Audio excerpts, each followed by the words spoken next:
안녕하세요.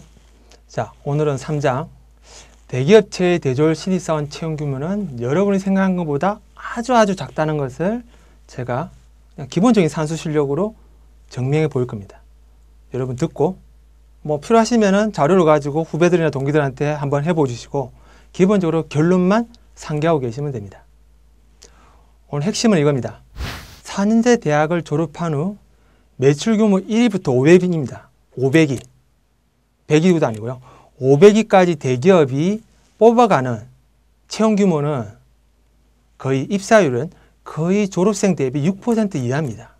다시 말씀드리면은 50명이 그 학과를 졸업하면은 50명 중에 3명만이 대기업에 갈 수 있는 겁니다. 그것도 매출 규모 500위까지 말입니다. 나머지 학생들은 중견 중소기업체를 가야 돼요. 이것이 엄연한 현실입니다. 자, 안 믿어지시겠지만 제가 한번 조목조목 설명을 드리겠습니다. 자, 여러분이 생각하고 있는 취업의 수준은 높죠? 왜? 등록금, 어학연수비, 영어, 토익비 쏟아부은 돈을 생각하면 좋은 회사, 봉급 센데 안정적인 공기업, 외국계사 이런 데 가야 됩니다. 그런데 사회에서는 교수님은 취업 눈높이를 낮추라고 하죠. 막연하게. 정말 막연하게. 그래서 제가 두 가지 의문이 생기더라고요. 첫 번째가 도대체 왜 대학생은 대기업이나 공기업만 지원할까? 저도 대학교 때 그랬고요. 그 다음에 A급 직장, 대기업, 외국계사, 공기업 이런 A급 직장이 매년 흡수해가는 4년제 졸업 예정자의 수는 얼마나 될까? 그런데 학생들은 그 수가 얼마라고 믿고 있기에 도대체 대기업이나 공기업만 지원할까? 그 첫 번째 의문 한번 풀어볼까요? 그 부분에 먼저 앞서가지고 제가 학생들 의식을 좀 궁금해가지고 서베이를 해봤습니다. 한 3년간. 그랬더니 학생들한테 야, 너 매출 규모 1위부터 100위까지 대기업이 채용해가는 규모가 그 해 졸업한 학생의 몇 %일 것 같니? 라고 질문했더니 예상은 했지만 너무나 의외의 답변이 나오더라고요. 30%는 졸업생의 30%는 대기업에 갈 수 있을 거라고 믿더라고요. 그런데 거의 25%, 즉 대학생 5명 중에 1명은 졸업생의 절반은 대기업에 입사할 수 있다고 믿고 있더라고요. 이 말 좀 쉽게 설명해 드릴게요. 고3입니다. 고3 수험생 5명 중에 1명은 자기가 조금만 공부하면은 서울에 이름 들어본 좋은 대학에 갈 수 있을 거라고 믿고 있습니다. 이런 학생은 자기가 딱 지원했는데 안 됐다. 재수 삼수하죠. 왜? 조금만 노력하면은 졸업생의 절반은 제가 끼울 수 있다고 생각하니까. 그래서 많은 학생들이 대기업, 공기업, 외국계사만 지원하죠. 그래서 실제 학생들이 머릿속에 있는 기업체 규모는 한 요 정도 됩니다. 외국계사, 대기업, 복지시설 좋은데 연봉 4천 이상, 공기업, 공무원, 이민, 아니면은 선생님 위해서 교육대학원 편입, 아니면 칼축원, 칼퇴근. 그런데 이 친구들 머릿속에는 중견 중소기업체가 없죠. 자, 신문을 보실까요? 이 친구한테 물어봤어요. 취업 안 되는데 중소기업체라도 가야지. 그랬더니 이랍니다. 아무리 그래도 제가 어떻게 중소기업체를 가요. 그래도 서울에 있는 좋은 대학교 졸업했는데요. 복수 전공까지 했는데 본전 생각해서 저 중소기업체 못 갑니다. 학생들은 머릿속에 중견 중소기업체가 없습니다. 요즘 대학생들은. 저도 그랬고요. 자, 그러면 이제 본격적으로 한번 따져볼까요? 매출 규모 1위부터 500위입니다. 대학생들한테 500위에 있는 대학 기업체 리스트 주면은 그럽니다. 이게 대기업이에요? 이거 전 되게 작은 회사로 생각했는데. 그렇게 학생들이 생각지도 않았던 기업체 리스트까지 포함했을 때 대기업, 외국계회사, 공기업, 소위 A급 직장이라고 말하는 데서 얼마나 뽑아가는지, 자, 산수 실력만 있으면은 누구든지 계산할 수 있습니다. 자, 계산을 해볼까요? 먼저 2009년도에 잡코리아, 취업 포털 사이트 잡코리아하고 대한상공회의소에서 기업체를 대상으로 설문을 했습니다. 너희들 내년 올해 상반기, 오늘 하반기 때 몇 명 뽑을 건지.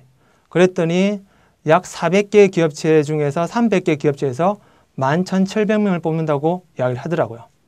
그러면은 1인당 약 38명 뽑는 겁니다. 한 개 회사당. 자, 역으로 추정해 볼게요. 만약에 500군데에서 뽑는다고 한다 그러면은 한 19,000명 뽑는 거죠. 하반기에만. 상반기는 하반기의 반입니다. 그러면 당연히 상반기는 절반이 10,000명 뽑겠죠. 합치면은 약 3만 명 정도 됩니다. 그것은 맥시멈으로. 자, 그러면은 올해 똑같은 질문을 했습니다. 자, 500이 기업한테 똑같은 질문을 했는데 얼마나 뽑을 거니 했더니 뭐 몇 퍼센트는 채용 계획이 있다, 몇 군데는 채용 계획이 없다. 그래서 추정을 해보면은 매출 규모 1위부터 500위까지 2011년도 채용 규모는 326군데에서 응답을 했고요. 응답을 한 184곳에서는 약 2만 명 정도 뽑는다고 했습니다. 평균적으로 112명 정도 뽑는 거죠. 그래서 만약에 채용 계획이 있다 없다 아직까지 미정이라는 이런 7군데를 역으로 산출하면 한 9,000명 정도 뽑을 겁니다. 65군데는 계획이 없다고 그럴 거예요. 자, 계획이 있다. 계획이 아직까지 성립이 안 됐지만 할 수도 있다고 한 데를 합쳐봤자 29,299명입니다. 이 역시도 약 3만 명 정도 됩니다. 자, 그러면 대기업에서는 1년에 뽑아가는 것이 상반기 한 10,000명, 하반기에 2만 명에서 3만 명 정도 되고요. 공기업은 얼마나 될까? 실제 공기업은 숫자가 정확하게 나와 있지는 않고요. 가장 많이 뽑았던 해에는 10,000명 정도 뽑았습니다. 그럼 자, 공기업은 10,000명. 외국계사도 특별하게 자료가 없고 제가 추정하기로는 맥시멈으로 아주 넓게 잡았을 때 한 5,000명 정도 연간 대졸 신입사원으로 뽑을 거로 유추가 되더라고요. 그래서 이 두 개를 합치면은 매출 규모 1위부터 500위 기업체는 한 3만 명, 공기업은 10,000명, 외국계사는 5,000명, 뭐 다 합쳐봤자 45,000명밖에 안 되죠. 자, 그러면은 이 자리를 놓고 얼마나 많은 학생들이 경합을 하냐? 여러분 놀라지 마시고요. 4년제 대학을 매년 졸업하는 학생이 29만 명입니다. 29만 명. 약 200개 대학교에서 4년제만요. 2년제, 3년제까지 합치면 연간 57만 명이 졸업합니다. 자, 2년제, 3년제는 제외하고요. 4년제만 놓고 경쟁률을 따져볼까요? A급 직장이 1년에 뽑는 인원수는 맥시멈으로 45,000명, 졸업하는 학생은 29만 명. 산술적으로 16% 정도 됩니다. 100명 졸업하면은 16명 정도만 A급 직장에 갈 수 있다는 거죠.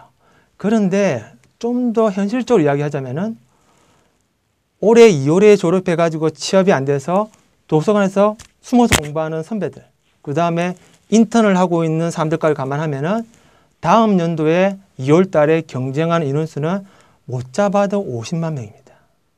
50만 명이 A급 직장을 놓고 싸우겠죠. 9%밖에 안 됩니다. 그런데 실제 공기업이나 외국계사는 너무나 유동적이기 때문에 매년 일정 수를 뽑는 대기업만 놓고 볼까요? 자, 대기업은 3만 명 뽑습니다. 3만 명 중에 29만 명이 경쟁하면 10%지만 현실적으로는 50만 명이 경쟁을 하죠. 6%입니다. 6%. 100명이 졸업하면 6명만 대기업에 갈 수 있는 겁니다. 나머지 94명은 중견, 중소기업체를 가야 되죠. 이것이 현실입니다. 제발 현실을 외면하지 마시고 내가 저 6%에 들 만큼 준비를 안 했으면은 과감하게가 아니라 현실적으로 중견, 중소기업체를 목표로 하셔야 됩니다. 그래서 제가 다음 시간에는 중견, 중소기업체 탐색법에 대해서 이야기를 해드릴 겁니다. 만약에 후배들이 선배님, 우리 학교 정도면 대기업 갈 수 있나요? 우리과 선배 중에 대기업 간 사람 있습니까? 라고 물어보면은 이렇게 이야기하십시오. 가는 사람도 있어. 갈 수도 있어. 그런데 졸업생의 6% 정도, 10% 미만만 갈 수 있으니까 지금부터라도 중견, 중소기업체도 너가 취업할 리스트에 집어넣으라고 이야기를 해 주십시오. 그것이 정확한 답입니다. 자, 다음 시간에는 졸업생의 90%가 가야 되는 중견, 중소기업체, 그것이 현실이기 때문에 가급적이면 전국에 산재되어 있는 우수 중견, 중소기업체를 찾는 방법에 대해서 제가 몇 가지 매체를 통해 가지고 상세하게 설명을 드릴 겁니다. 다음 시간에 뵙겠습니다.